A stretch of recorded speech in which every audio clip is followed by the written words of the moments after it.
Quick question. We get to miss work for jury duty, right? Oh, yeah, of course. The store has to give you the day off. That's great. I was wondering about that. They don't have a choice. It's the law. One more question, though. Is there any way I can get jury duty for next Thursday?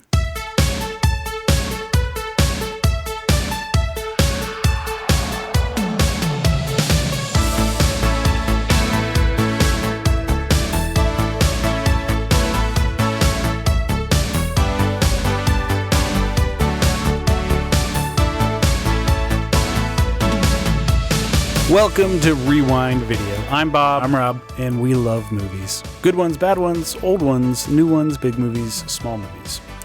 Rob, I have a question for you. Mm-hmm. Do you remember that FBI warning that used to play at the front of VHS tapes when you'd throw them into the old VCR? Remember, I still watch VHS tapes. Good. Yeah, it would threaten you with legal action for violating the copyright protection of the film. It's essentially there to say, we're coming for you if you're going to make a copy or duplicate this movie.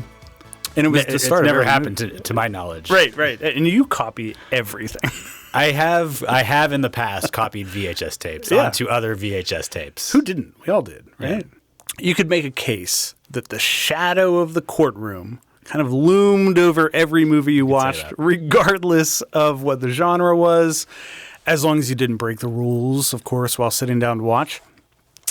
And, law and all things related to it also make for great storytelling, not just a warning at the start of a film. So we're going to talk about that tonight. You and I are in charge, thankfully, of keeping the staff recommendation shelf stocked with movies that deserve our customers' attention.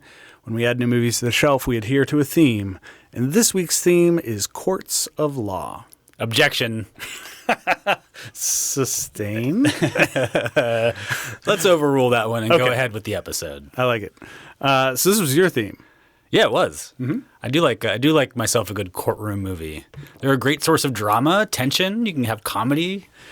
It's kind of crazy that they are such a great source of tension because courtrooms are boring places. I've been in a couple for like traffic related things. Luckily, I don't think I have yet. Oh, nice. But yeah, I have some lawyers in my family, and and that's the main thing they like to get across. They're like, it's incredibly boring. It's never interesting what goes on inside of a courtroom. But the dynamics inside of a courtroom and the decorum inside of a courtroom and the rules and the fact that like there's a lot of reasons why courtrooms are interesting places if you can edit it down into a movie form.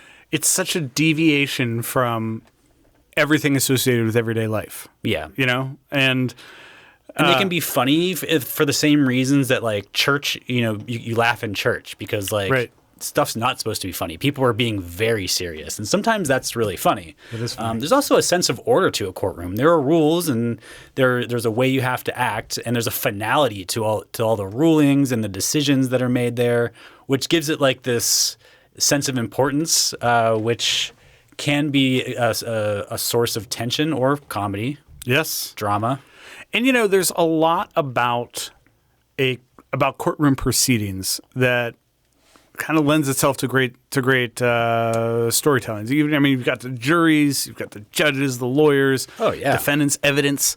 And, when you think about it in those terms, all of that can lend itself to a narrative. And in real life, you'll hear lawyers tell you, like, you don't really know what a jury's going to do. And so a lot of these movies involve a jury. Most court cases don't involve juries. Most of the things that go through courts don't involve juries. But when you do get into a jury situation, almost anything can happen. Right. Which is exciting. Yes. I don't know why. I've always wondered why choosing a jury isn't just completely random and not at all related to lawyers picking and choosing from the random folks that have been assigned. It should just be like, throw some people in there, you get who you get. But I feel like that's a great idea. If you could, I think you'd have to have a bigger jury. You'd have to like have a 50-person jury and maybe make it like 75% one way or the other. So you have to be something weird. There's a way to do it. Maybe I'm ready. Let's do it. Yeah, or maybe the 12-person thing works. I don't know. Who knows? There's got to be a good reason for that. Well, I'm eager to talk about why we think courts of law make for such great storytelling, and I think the movies that we've chosen for this evening demonstrate quite well. That yes, it's a worthy theme. So Hopefully. why don't you get us started with your first pick? Okay, I'm going to start us off in 1993. The movie is Cannibal, the musical. This is written and directed by Trey Parker of South Park fame. This actually, I took this videotape off of your private shelf, actually. Oh, yes. Yes. It deals with the subject matter very near and dear to your heart, which is cannibalism, as all of our customers know. Here's the back of the box. Heading through Colorado territory in search of gold and women, Alfred Packard and his group of bemused companions find themselves lost, starving, and musically inspired by the obstacles they confront along the way, including a die-hard Confederate Cyclops, a trio of surly trappers, a tribe of Japanese-speaking Indians, and ultimately each other. Tagline, all singing, all dancing, all flesh eating. This is quite a pick. Yeah, this is based on a true story. Indeed. I guess if you grow up in Colorado, this is something you know, or it's one of those legends of the state. And so Trey Parker, who went to school in Colorado, at least he had this idea, and he made this 3-minute trailer, and he raised $125,000, and this is before South Park. And then they shot this on the weekends and over spring break and stuff while they went to film school in Boulder. The basics of this plot are probably true. Packer's group got lost. They got stuck in the winter. They eventually started eating those that died. Eventually, Alfred Packer confessed to doing it, and then before his trial, he escaped for 9 years. He was on the run. Then he was captured again. They brought him back. He was sentenced to death. He was retried, and for whatever reason, they reduced his sentence to 40 years for voluntary manslaughter. But also, like, I don't know. In this situation, like, is cannibalism that bad? Is it okay? Like, if what he said happened. I mean, my first exposure to a story like this was Alive. The movie where those people get stranded. And their situation isn't so different from what we see here in the movie. Yes. I think part of the situation with Packer was maybe they didn't believe his story. Right. I think you gotta resort to some... Yeah, that's a tough one. Yeah. I wanted to come to you because you're kind of the cannibalism guy on the show. Right. Yeah, I am. I do have a reputation. I don't know. I don't know that I could do it, but... I don't know that I could do it either, but should someone go to jail for doing it? No. I guess they're saying he killed them and then ate them, which is obviously a problem. Yeah. But I don't know. If somebody dies and then you're like, I'm going to throw him on the fire and see if I can live for an extra couple weeks. Yeah. I don't know. It's a tough question. This movie doesn't answer that question whatsoever. No, it doesn't. The songs, I think the songs are amazing. I think the jokes land, and I think the production is just the right amount of campy. I am not a South Park person, but I'm actually not either. Yeah. I've seen very few episodes. Right, likewise. Maybe under 5 for me, something like that. Yeah, probably more like 10 to 12 for me. Okay. Yeah, it never really hit for me, but I do agree with you. The songs in this movie are pretty terrific. I was curious if you had a favorite, because I've got 2 that are right up there for me. Well, Let's Build a Snowman is an all-time classic. Yeah, put it on the radio today. I also liked the Trapper song. Cool. Yeah, that's good. Yeah, I mean, all the songs are good. The only song that I didn't love is the one that Polly Pry sings, and it's more just because it's not jokey enough. It's not funny. They're not. Right. It's too much of a real song. Yes. But Parker, he really clearly has a love and respect for the genre of musical. Yes. As do you. Well, not music in film. And movie. Yeah. I mean, I like this is when it really works for me, is when they're not playing it totally straight. But, yes. But they respect what they need to be doing. Yeah. But Parker gets the subtleties. The movies, it's loaded with a lot of spot on touches. I love even that little lip curl thing he does in that one song. That's just, do you know what I'm talking about? Yes. Just that's just too funny. And he really is, he really understands it. And this 100% works as a musical. and not just a satire or spoof, even though it's those things too. 100%. But I was really amazed at how well this. I hadn't seen this movie in probably 10 years, and the songs had completely stuck with me. I knew all the words. I think Trey Parker is kind of like a genius, but somehow he hasn't quite lived up to like what he was capable of because of South Park. Yeah. Like He's been pigeonholed a little bit, yeah. Well, I mean, he's made ungodly amounts of money from South Park. It's been a very like lucrative thing for him. But between this, the South Park movie, Orgasmo, Team America, like those are 4 great comedies. Like those are all excellent movies. He's got a very specific sense of humor, and he somehow is able to make it work over and over again in these movies. But I think ultimately he like refuses to have a point of view on things. I agree. Yeah, it's not a bad thing. I mean, it still makes for some good movies, but you do find yourself wishing like, oh, you could have just gone a little further. But it's like that. That's part of the South Park thing. It's just like a raging nihilism where it's like nothing matters. Right. Which I get. Like it's obviously like it works for that show, and that's what that show is. But I wonder what his career would have been like if he had stuck with making comedy movies. Yeah. And I hope he would have come around to like having a point of view. But like ultimately, like all his movies are just like everything's stupid and it's all a joke, which is funny for a while. Yeah. The trial, Packer's trial in this movie, it's not a huge part of this movie. It's kind of the framing device. Yeah. It holds the story together. It does. You know, the trial takes place in the courtroom where where Alfred Packer was actually tried. Oh, I did not know that. Yeah. That's fantastic. Isn't that great? That's wonderful. We don't get a lot of courtroom proceedings. So I wouldn't say this isn't a courtroom. This is not a courtroom movie, but it's an important part of the story. Yeah, it kind of helps. It's a device that helps tell the story, and it works. It gives us a fake love interest. We get the right. Who's the journalist. Then we also we get the prosecuting attorney who's like a quintessential dick. The judge is like kind of a non-factor. I would like to generally in a movie with a courtroom, I would like to get more courtroom time. Yeah. But this movie's probably already 10 minutes too long, so it's like there's no reason for it to be like 90 plus minutes. It's like 97. Yeah, that's a little long. Yeah, it's basically a student film. Like, you don't need to be pushing it that far. But this movie, it really is better than it has any right to be. It was kind of thrown together, just happened to be thrown together by somebody who has a ton of talent. So it's good, silly fun. I love the songs.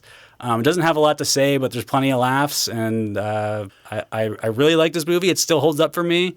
And so I'm putting it on the shelf this week. I saw this movie for the first time in... Boy, it was right around 2003 or so. Oh, okay. I was working at a camp, and the counselors would get to take a break on weekends and go into town. And near town was a college where you were able to just use one of the theaters to watch movies. And so we were looking for a horror movie, and somebody suggested this. And I neglected the second 2 words in the film when I said yes, because I was like, cannibal. Yes, let's watch that. And had no idea what I was getting into. Yeah. This is not a horror movie, no. But it's still a lot of fun. And I mean, there are some people eating scenes, though. Yeah, there's some scenes that, you need to have a stomach to watch. I guess you could say. I mean, the Cyclops and the pus. The pus. Yeah. Yeah, I mean, also I brought it to the table because, like, I know that you had promised that you were not going to bring any more cannibal movies to the shelf for the rest of the year, but I didn't make that promise, and so I know some of our customers are still looking for that content. Right? So. Yeah. They weren't interested in quitting cold turkey, and thankfully you've I gave them a little taste, as it were. Indeed. Well, fun choice, and it was great to go back to. If you got 97 minutes, this one's worth your time. Definitely. All right, well, I'm going to stay in the 90s. I'm going to go a little earlier than 97 and take us back to 93 from the So You Like Law & Order SVU section of the store. I do. Yeah. And our first film from my selection is going to be Presumed Innocent. Back of the box synopsis. Harrison Ford is a prosecuting attorney who becomes the prime suspect in the murder of a beautiful colleague with whom he had been having a torrid extramarital affair. As the investigation unravels, the system of justice to which he once committed himself threatens to destroy his career, family, and even his life. Tagline, some people would kill for love. Bad tagline. Yeah. So this comes from the middle stage of Harrison Ford's illustrious career when he starred in a whole slew of movies where it was just his face on the front of a box against an ambiguous backdrop. So this is also the 90s, which was the prime era for those movies, those thriller movies. It's get the famous guy, here's the script where somebody dies. Could not agree more. I'm going to talk about that more than once tonight. But yeah, Ford is starring in movies like Air Force One and Clear and Present Danger, Frantic, Witness, and this fits right in there with just that era of film and that stage in his career. But Ford was 48 when he starred in Presumed Innocent, and he's a middle-aged guy who hasn't really entered his I give zero fucks phase of his career, but he's flirting with it, and it makes him a convincing prosecutor in this film, I think. He's kind of meek. He is, yeah. And a little bit unlikable, which works. Mm-hmm. So, what's interesting about this is we see a lawyer who's accused of a crime. He needs to hire a lawyer. He's faced with knowing how he would prosecute the person who is accused of the crime that he's charged with, but he can't defend himself. So, he brings on somebody as counsel, and that person is played by Raul Julia, who fucking nails this. Yeah, he's so good. He's so good. He's so good. I'm so familiar with him from The Addams Family, and he's so connected to that role for me that anytime I see him in something else, I'm like, wow, you're good. Yeah, he's great. And he's great here. He's so good. He's really good. And, he's the guy you want to be your lawyer. Oh, yeah. Yeah, he's just got so much swagger to him. Harrison Ford goes by the name Rusty in this movie, but the full first name I didn't buy. No, well, his full first name is Rosette, which I just found rather peculiar. Yeah, this is based on a book. Mm-hmm. And I think both of those names work better in print than in a movie. 100%. Because you can read the word and think, I can imagine a Rusty or a Rosette, but neither of those people look like Harrison Ford. Yeah. Look, reading it's easier than hearing somebody say it. You're like, nobody's named that. Right. But yeah, this kind of to your point earlier, this is the type of movie you don't really get anymore.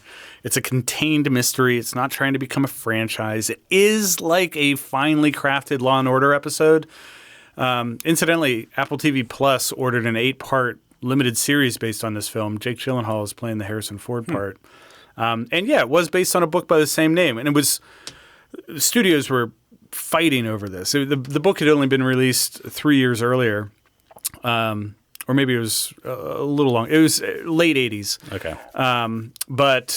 It finally landed in the hands of Sidney Pollack and Mark Rosenberg. You can kind of feel Sidney Pollack's influence over this. It feels like it would be a Sidney Pollack film. Yeah. So why did I choose this? I think it's a really well-crafted thriller. It's the kind of movie you can rent on a Saturday, walk away from feeling satisfied, engrossing, well-acted, well-written, suspenseful. And all the way up until the final minute of the film, which I love. And for a courtroom drama, first of all, we talked about Raul Julia. You love to see a lawyer who can command the courtroom the way he does. Yes. And just take control of the case. But I also really dig the judge in this case. Oh, me too. Because I love the way that he's the kind of judge you're like, that's the judge I want if I'm on the jury, and probably if I'm involved in the case. Yeah. Because he straight up goes like, this is what's happening. He's like, hey, jury, this is what I want you to look like. This is what this guy is saying. This is what this guy is saying. He's like, right now your job is to figure out, and he explains every step of the process, and then even brings people back into his chambers at the right moment. You're like, yes, exactly. Yes. This is exactly how you need to be running your courtroom. And then it turns out he's a little corrupt or whatever. But you're like, okay, whatever. I still like the way he runs his courtroom. He seems like a real person. And very often in courtroom movies, you have these judges who are stiff and unapproachable and just seem, I don't know, cold. Yeah. But not this guy. Well, he also seems like a real judge. Yeah. You know, like he's not just like, he doesn't just have personality. He's like, he has personality in order to get his case to go correctly. Yeah. I respect that. I do too. The court case occupies a solid half of this movie, and it's fun to watch for all the reasons you said. Mostly because this story is compelling and the twists are difficult to anticipate. I think this is a film that wants you to try and solve the puzzle along the way, but it's not easy, and I enjoy that. I don't even know that they really give you what you need to solve that puzzle. I mean, I guess you could kind of like guess. You could be like, well, this is what I think happened. But Right. they don't like set up, there's not a lot of clues, unless maybe I'm missing stuff. I don't think you are. I think that it holds a lot back, but as a result, you end up just trying to figure out, like, okay, well, who is it? I don't really have enough to make a firm decision, but I've got my suspicions. They almost mix you up enough where you're not even worried about it. Right. They get to the end of the movie and then you're like, oh shit, we didn't even like figure out who did this, Yeah. You're just like, oh cool, he got off, and you're like, oh shit, there's 20 minutes left of this movie. Yeah. This made me realize how one of the reasons I love a courtroom movie is because it's just like competence is rewarded in the courtroom. Yes. And you like to see that on film sometimes. Yes, I agree. Very much.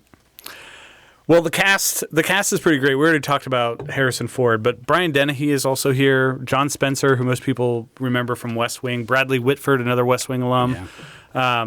Ford's wife is played by Bonnie Bedelia, who played John McClane's wife in Die Hard. I was trying to figure out where I knew her from the whole movie. Oh, really? And that was it. Yeah, she has a much bigger role in this movie. Yeah, she does.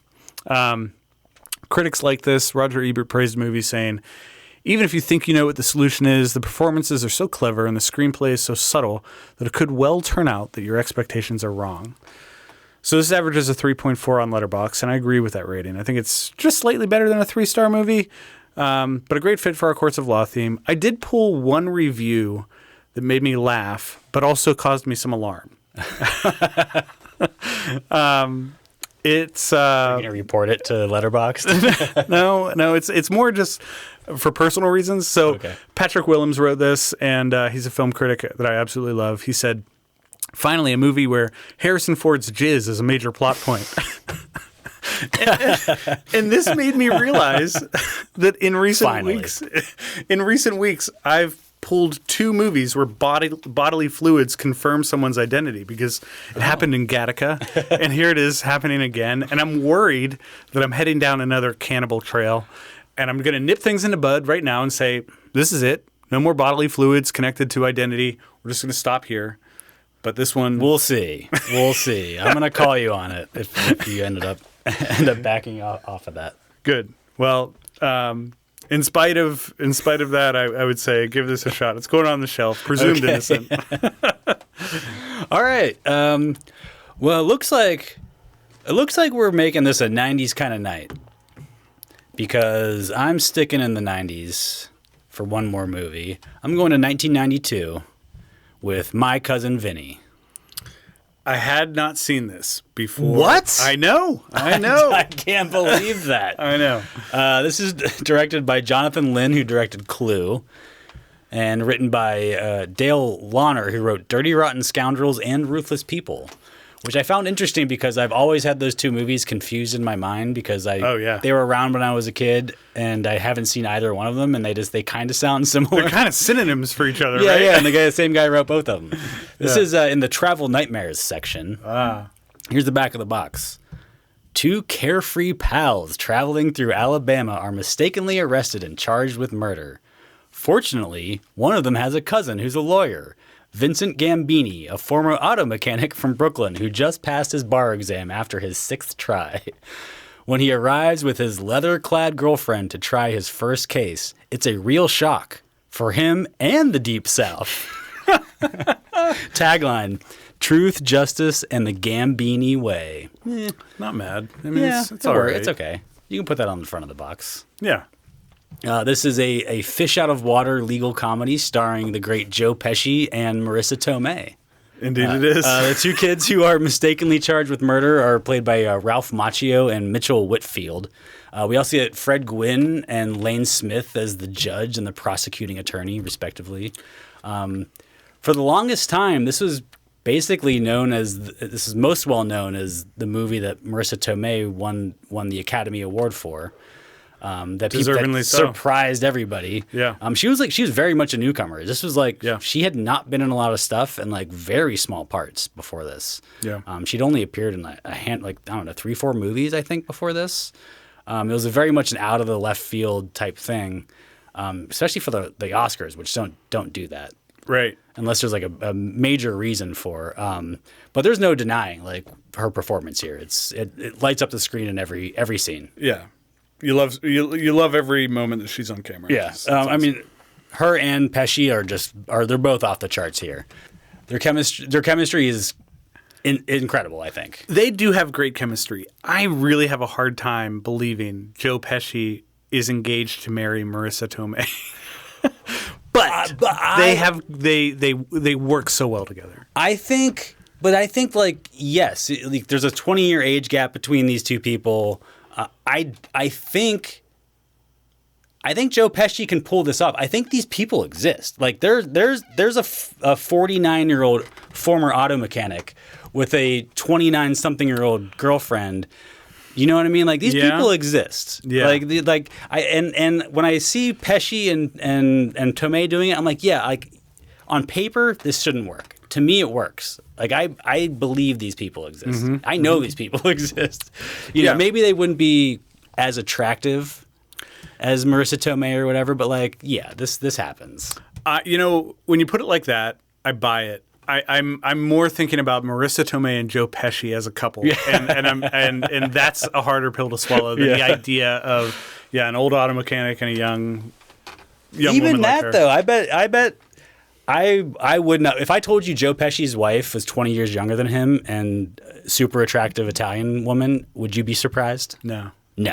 He's a guy. You know what I mean? He's got charisma. He's got charisma. You know, he even in this movie, you're like, I see why she is into this guy. You know, and I also see why like he's also the guy that seems like he's just now becoming a lawyer and he's 49 years old. Yeah, this is his third career or whatever. But he's also just got like a talent for like arguing shit. So like, fuck, I'll be a lawyer. You know, like he just seems like that guy. Right. And like you forget sometimes. Because, you know, the law profession seems so high and mighty. Sometimes they're just shitball lawyers that, like... Totally. You know, like, these guys also exist, and I know some of these guys. That's completely true. You know, like, you think, like, oh, lawyers are rich. No, they're not. Not all of them. So I think there's a lot of actors that could pull off, like, the 49-year-old with the 30-year-old girlfriend, or some guys that could pull off the former auto mechanic who's now a lawyer or whatever. I think Pesci's like one of the few people that can pull off this whole character to me. You're not wrong. I mean, he's exactly right for that role. Yeah. And, you know, there's a little bit of a fantasy to this movie. Yeah. But once we get to the last 30 minutes or so, and like we get to the end of this trial, that's about as good as it gets for both courtroom movies and comedies. It's just so satisfying.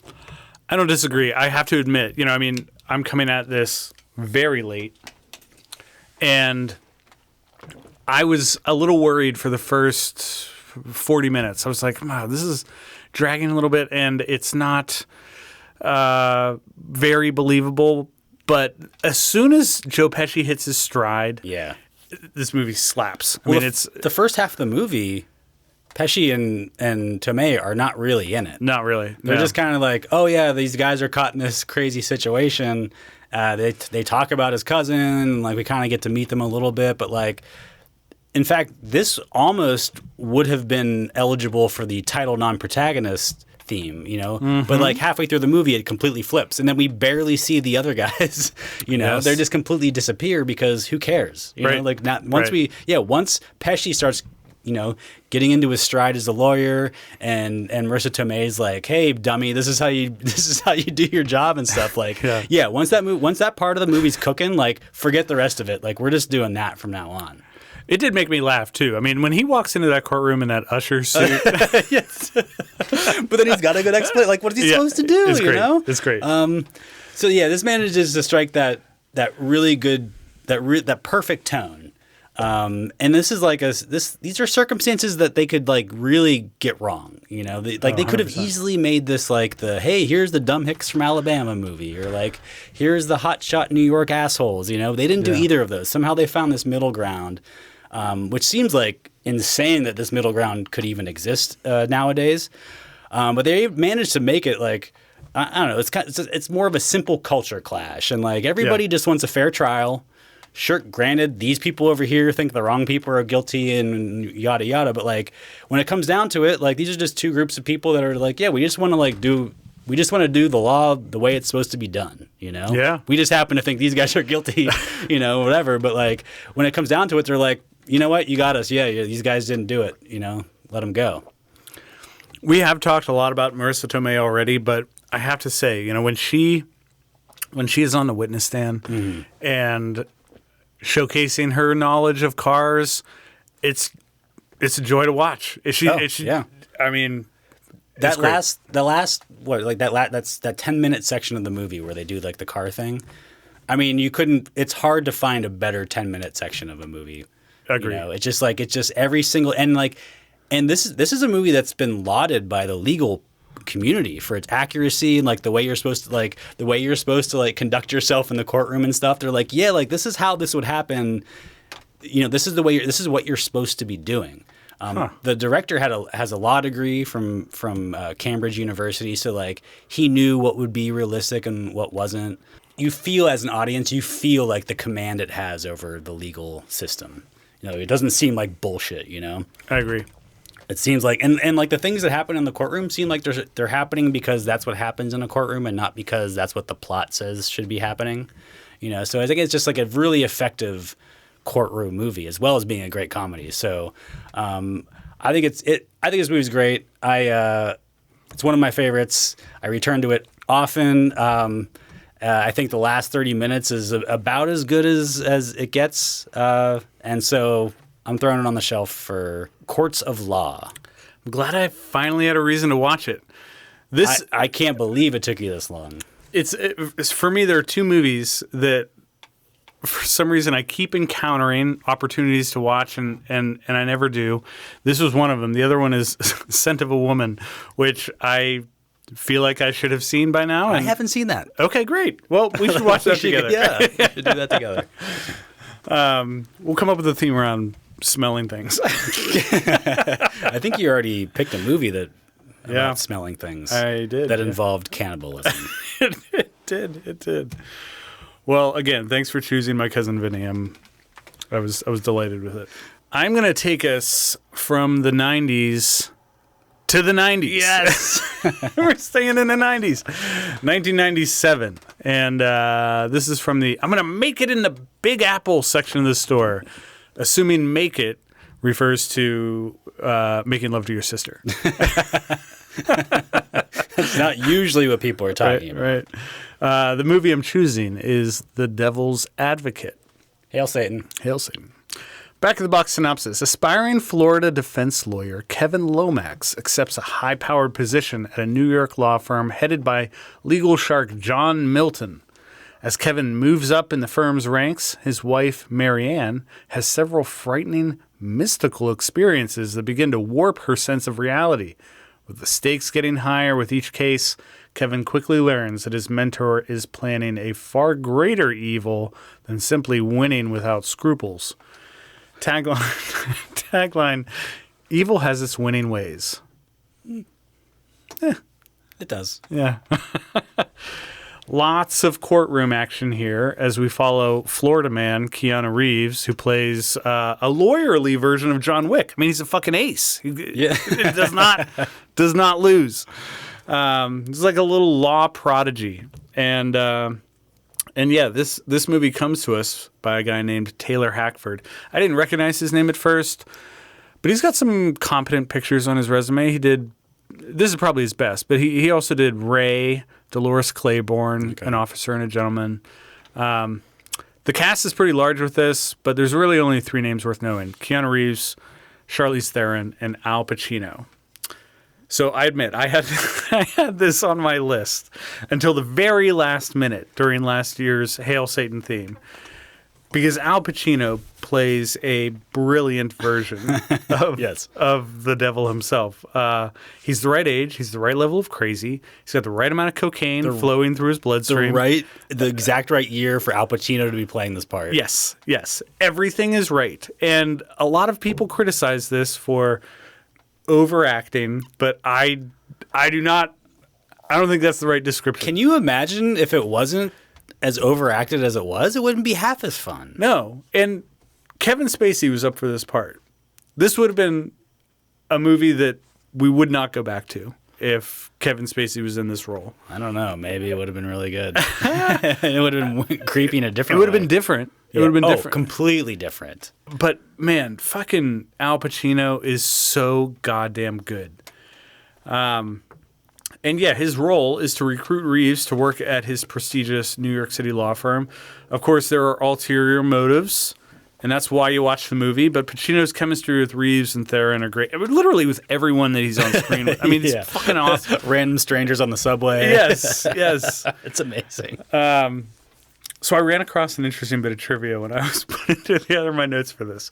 So apparently, Donald Trump's private residential multi-level apartment in Trump Tower was used as the home for one of the characters in this movie. And you get all of Trump's landmark gold decor and, his view of Central Park. The writer of this, Tony Gilroy, said, "We needed the ugliest, most garish, horrifying real estate developer apartment you could possibly have, and Trump threw his apartment at us." Which I loved. Says all you need to know. Yeah. The sets are great here. And this time I'm not talking about New York City as a setting for a film, but the places within the city that this movie takes us. I mean, mostly beautiful apartments. Top floors of skyscrapers, regal courtrooms, the Central location. Park. Yeah, I mean the locations here are phenomenal. Yeah, I mean, they didn't skimp on the location. I mean, it just sometimes you're just like, I just want to see like a big nice shot of Central Park or great view off of a $10 million apartment. Oh my God, yeah, and with Al Pacino screaming about something. right. And you get all of that. So why did I choose this? There's something again. I mean, I feel like this is the right time to talk about this. There's something about certain 90s movies that make them timeless. And, the best ones are infinitely rewatchable. They're brisk. They're self-contained. And for me, this checks all those boxes. I would say that the movies we've already talked about fit into the same camp. I heard somebody who I think is a 20-something describe the movies of the 90s as kind of tone deaf, but in the right way. Like in a way that somehow resonates today. And then maybe that's why they work. It might be. I mean, they're different. They're different than the movies we're getting now. Yeah. There's a different attitude in the 90s. There was a feeling of like we had solved a lot of problems. Yeah. Right. So there was a confidence. Little did we know. Yeah. But it also was like, it was coming from a good place. Yeah. It was like, well, we solved racism, so like we can do all this, and then, we didn't. Right.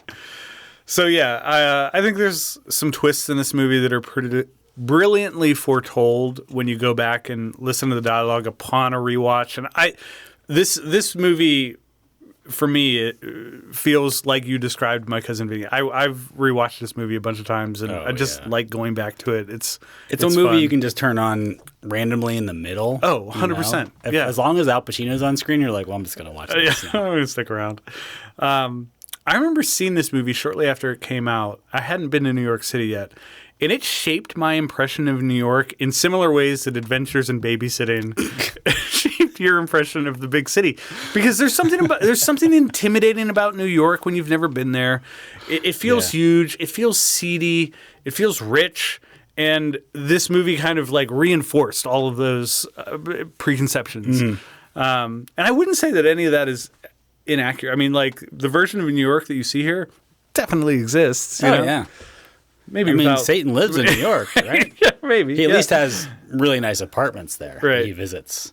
But the courtroom stuff here is also great. You're supposed to believe that Keanu Reeves is this hotshot lawyer who can't lose, and the movie lets you see him cook. You know, like he's awesome. We get to see him making arguments, questioning witnesses, engaging with the judge, and through it all, you really believe that he is absolutely great at his job and deserving of like the just vertical trajectory that he's on. You know, the thing about this movie with Keanu though is he's better in the courtroom than he is out of the courtroom. He's less believable as a person. yeah. What's I don't know. It doesn't seem to. I agree. I mean, there's the accent is a little Yeah, it's a little strange, I'm from Florida. right? But yeah, this movie almost went to Sam Raimi, and I would have been curious to see that version of The Devil's Advocate, especially with this cast, not the Kevin Spacey Yeah, version. I feel like this. It wouldn't have been as cheesy, right. Yeah, And like I think it would have been more quote interesting movie or more but also it wouldn't have been as fun to go back to and just kind of laugh at. Right. I agree. We need those movies too. We do. I think Charlize Theron can't be overlooked here. She worked hard to get this part, and her character changes maybe the most dramatically throughout the film, and she pulls it off. She's good. She's a better actor among the three of them than the other two, in spite of Pacino being Pacino. So yeah, I'm a huge fan of this film. It's aged really well for being 25 years old. I think this deserves more than the 3.5 rating that it averages on Letterboxd, but I've spent a lot of time with it, so I'm putting it on the shelf. It's a great one. It really is. If you want to see whacked out Pacino, this is the best one. Yeah, I don't think you can do a lot better. Yeah. I mean, maybe Scent of a Woman, but we wouldn't know. No idea. Okay. I'm going to take us out of the 90s. Finally. Well, it had to happen at some point. I'm going to the 50s. Okay. Which was the 90s of nothing. I'm going to choose Paths of Glory by Stanley Kubrick. This is not one that I had seen either. I hadn't seen this for the longest time. I've only seen it in the last few years. This is in the War is Horseshit section of the store. Here's the back of the box. A commanding officer defends 3 scapegoats on trial for a failed offensive that occurred within the French army in 1916. Tagline is almost as long. It explodes in the no man's land no picture ever dared cross before. They're trying way too hard there. I think so. Kirk Douglas stars as Colonel Dax, who is commanded by his general to wage an attack on an enemy position that cannot possibly succeed. Everybody knows it's a suicide mission, but they're forced to do it essentially for political reasons. The general was offered a promotion to basically force his men to do this. The attack is a disaster. A significant portion of the soldiers are wounded or killed, and the rest are basically retreating behind their own lines. The unit pulls back when they realize there's no way to win, and then so the solution to this, the French army decides, is to randomly choose 3 men, or just choose 3 men to put on trial as an example to the rest of the soldiers. And then Kirk Douglas, who's their commander, is like, well, I'm going to defend them in this military court-martial. So there are only a few settings in this movie, but the production design is like doing a lot with not that much. Yeah. It doesn't feel like it's as small as it is for the number, I mean, there's really only like three or 4 settings. Right. The sequence in the trench is incredible. Oh my God. Just like going down the entire trench with the explosions going off and the men in the background. These guys look like they've been in war. The one thing I did notice is like I mean, I'm sure there were like older guys in war and stuff, but like also there were a lot of teenagers and stuff in these wars, and like you don't really see that on the screen here. No, not exactly. These are all like 45-year-old men, Right? which is kind of what actors were back then. But it's an incredible sequence, and we can see what these guys are up against. The photography in that sequence is just like so powerful, and it's in this contrast to this opulence that the officers are living in. They're living in like they're going to like fancy dinners. Yeah. They're having dance parties at their castles, ornate furniture and fine china. I mean, it's ridiculous. It struck me as very contrary to what I associated with soldiers. You know, I mean, like Right. it just didn't feel Well, especially in World War One. right. You know, but I mean, I guess like also. Yeah, I guess you got castles somewhere, and I guess these guys are, but that's what officers do. But like Right. to us, we just assumed it was all trench warfare. There was nothing else going on. It also, this movie made me realize that I don't think I never would have made it in the military. No, never would I. You're constantly forced to lie. You have to like say things you don't mean. You have to treat your superiors with respect when they don't deserve it. Especially in contrast to the justice system, which we're talking about tonight. You know, lying is not allowed. No. You have to prove what you say. You don't have to, But this movie also makes it obvious the difference between a military court-martial and a civilian court. Oh yeah. The defendants here have much fewer rights. Yeah. You're basically guilty until proven otherwise. Or, I mean, you're just guilty, period. It doesn't seem like there's any chance here. No, the court proceedings feel very different than what you're used to in literally any. Right. And I wonder how, I understand you're on the battlefield. You got to do things quickly and stuff. And you don't have to have, and you shouldn't maybe have the same rules as a civilian court. But also, like, these guys are just getting fucked for no reason. Yeah. They're like, well, we got to shoot somebody in front of everybody else, and like you're the guys we picked. So, like we have to shoot somebody and whatever. Yeah. And I don't know, man. Like I mean, I know that's the point of the movie. It is just like, fuck, man. This is not fair. No, it's not. But it makes for some great cinema. Yeah. Especially, I mean, when they're on trial and the arguments that are being made for and against them, it's compelling. Yeah. And I love some of the dialogue in this movie and the scene where the generals are telling Kirk Douglas that we're basically going to be killing some of your men because that's good for it's good for morale. Right. I mean, some of the dialogue in that scene is just like so brutal because of the way you have to talk in the military, because of the way you have to pretend things are. That my favorite line is when Kirk Douglas says something like, "Well, if killing one person is just as effective as killing 100, like I think the officer in charge of the operation should be the one to be killed." He's talking about himself, but he's looking straight at the general, and the general just has that he squirms in his chair. He's like, I don't know about I don't know about this guy's not so funny, right? Yeah. Right. But yeah, I mean, like this is our first Kubrick movie, and obviously one of the greats. Wow, it is. Yeah. I'm pretty sure. And he does a lot of war movies. He's not a fan of war, I think. No. I mean, Dr. Strangelove as a follow-up to this would be an interesting double feature. Yes, for sure. But yeah, so this movie is it's a look at a different kind of court. It's by one of the greats. This has some like great photography, great settings, great performances. Shot. I mean, it's beautiful. Beautifully shot. Yeah. So yeah, I think this is a different look at the court system, and I think it definitely deserves a place on the shelf this week.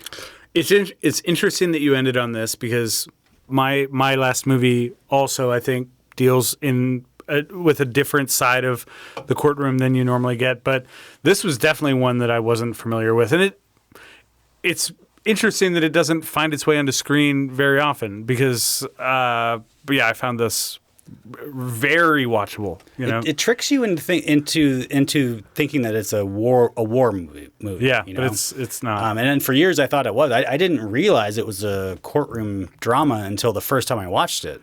Yeah. I just thought like, oh, it's just a bunch of guys in the trenches, taking shells. The front of the box would not lead you to believe that this is a courtroom movie. Oh, absolutely not. Like I said, no idea. It's a soldier. So, this is one of the best courtroom dramas. Yeah, this is a good one. And even though the trial is futile, like you go in knowing like nothing, like this isn't going to go well. Yeah. And even when they even tease you at one point, they're like, well, I mean, we have some new evidence and all this stuff. It's like, well, that's great, but like we're still gonna shoot these guys. Right? Yeah, you know how it's gonna go. Yeah. Well, this was one of the few Kubrick movies that I had not seen. So, again, glad I had a reason to watch it. Thank you for pulling it for the shelf. Shelf serves its purpose. It once does. again. It does. Well, I am also veering away from the 90s and shifting to 2018 with my final choice, which is On the Basis of Sex. Sounds sexy. Well... Oh, did I watch the wrong movie? Let me give you the back of the box. Perhaps that'll answer it for you. The true story of Ruth Bader Ginsburg, her struggles for equal rights, and the early cases of a historic career that lead to her nomination and confirmation as U.S. Supreme Court Associate Justice. Tagline, her story made history. Yes, it did. Yeah.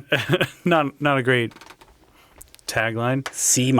Yeah. I know what they're trying to do with her story, his story, with, her and his, but maybe it's one of those taglines that works better when you can see the color marking, or something. I don't know. Maybe. So I did not know the story of Ruth Bader Ginsburg coming into this. I knew of her as a Supreme Court justice, but I didn't know how she got there. And the story is a great one. Most of this movie is about Ginsburg's commitment to sexual discrimination. And while that is a monumental and worthy cause, it is really about one case, and a pretty unexpected one. So I was surprised that this didn't focus on the years-long journey to actually change all of the laws related to sexual discrimination, but instead the one case that kind of got the ball rolling and was big enough and complex enough that it was right. It was the right call to devote the entire film to just this one case. So RBG's role in this ruling was pretty monumental, and to see her study, work, prepare, and ultimately win is definitely satisfying. This is directed by Mimi Leder, who was also responsible for Deep Impact. Oh, that's right. I was like, I know that name from somewhere. Yeah. She also directed Pay It Forward. But wait, Deep Impact, is that the one with... Which one is that? And there's it's not with Tommy Lee Jones. It's the one with Pierce Brosnan? Yes. Okay. Yeah. So she's got an interesting resume, but I think she did a pretty good job here. It stars Felicity Jones as Ruth Bader Ginsburg. We get Armie Hammer as her husband. Justin Theroux is here. So is Sam Watterson from Law and Order, and Kathy Bates. But why did I choose this? This is the rare type of biopic that focuses on a very singular portion of a person's life. And, this is one chapter of Ruth Bader Ginsburg's legacy, and, perhaps the most important. But yeah, I think it's interesting when a biopic isn't trying to tell a person's entire life story, but really just what you need to focus on. Or just, a story that kind of encapsulates what their whole life meant, or what created them. Yes. And I'll come back to that in a second. But I will say that this, as a movie, isn't a remarkably made film. It's fine. It's competently shot, acted, and written. But the reason that I brought it to... it didn't have a deep impact, I would say. Oh, jeez. Yeah, the reason that I brought it to the table is that the story really caught me off guard. For me, this wasn't common knowledge. This wasn't anything that I was taught in school, or at least, the story of this case and how we got to, this ruling. Unless you sought this story out, I'd be willing to bet that a lot of people don't know actually how all of this started. Also, just talking about the way the law works. This is an interesting way to show how strategy is involved, where you Oh my gosh, bring yes. in one case to be like to prove one thing. And that's what it goes back to. Like, you have to prove your arguments, but so like sometimes you can prove it in a way that you don't expect. You prove it with this and be like, oh, look what I said. Or look what we have over here. You're so right. I mean, a lot of the court cases that we often see in film are about like somebody is on trial for a crime they committed. But this is more about here's an outcome that a person wants to achieve, and they need to find the case that helps them achieve that outcome. And it's a case that doesn't seem like it should. Right. Yes. And that's what makes it so compelling. And it's kind of like that thing you see in a lot of these courtroom movies where they'll have somebody on the stand and they get somebody to admit something that like it seems like is making their case. Yeah. And you're like, well, wait a second, but doesn't that mean this other thing? And it's like, oh, fuck. Like, Vinny, you got me. Right. Yeah, you're absolutely right. The courtroom stuff here is pretty awesome. There's a lot of prep work that went into this case that I wasn't aware ever happened, including things like practicing oral arguments in front of 3 actual judges prior to the case, just to see what kind of questions you're going to have to field. And that, kind of dovetails into what type of court they're in, which is not a typical trial court. They're in front of a circuit of judges, so there's no jury here. It's just like you're making your case to the judges, and they have to provide a ruling. So yeah, that was not the type of thing that you typically see, but fascinating to watch unfold. I think Felicity Jones was a great person to cast, not just because she looked the part, but because she embodied the role pretty well. But yeah, to kind of come back to what you were saying. I appreciated A.O. Scott's review from the New York Times. He mentioned something that I really agree with, which is, this movie, that the movie made you want more history, more personality, more complicated emotion, more ideological contention. Doesn't necessarily count against it. Historical narratives are best when they pique curiosity as well as satisfy it. And this movie motivates you to learn about Ruth Bader Ginsburg's legacy and the cause she championed. So I think that's a great thing for a biopic to do. And, it's not a knock that you only get a slice of this person's life. Yeah. So sometimes that's all you need to hear. Yeah. I think also sometimes that's how people learn about history, and so absolutely sometimes you just need to get some information out there. Yeah. And one thing these movies have made me realize is that the legal profession on screen seems awesome. It does. Doesn't it seem great? Like, it seems like a lot of work. Oh, it's yeah. it's like work on this this problem you have to solve. Right.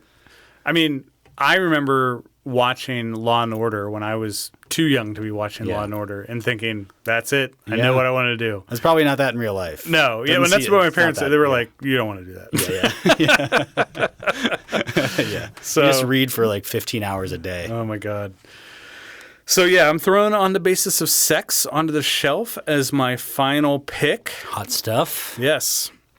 And with that, Rob, we've talked about 6 films that take us onto the witness stand, before the jury, and in front of a judge. That sounds terrifying. It does. But it makes for some good watching. The movies we chose are Cannibal the Musical, Presumed Innocent, My Cousin Vinny, The Devil's Advocate, Paths of Glory, and On the Basis of Sex. Go to rewindvideopod.com to get in touch with us here at the store and to get on our mailing list. Send us your questions, comments, corrections, something we missed, or maybe even something we did right. Oh, we love your feedback. I like that. Well, now that we've talked about the courtroom, we're going to begin preparing for next week's theme, which concerns something that might land you in a courtroom. Yeah, it could. It could. Our next theme is boozing up. We'll have 6 films to recommend, but of course, we're also interested in what you think. Don't hesitate to hit us up on social. In the meantime, feel free to stop by the counter for a movie to watch, and we will see you next time. Be kind, recommend. Hail Satan.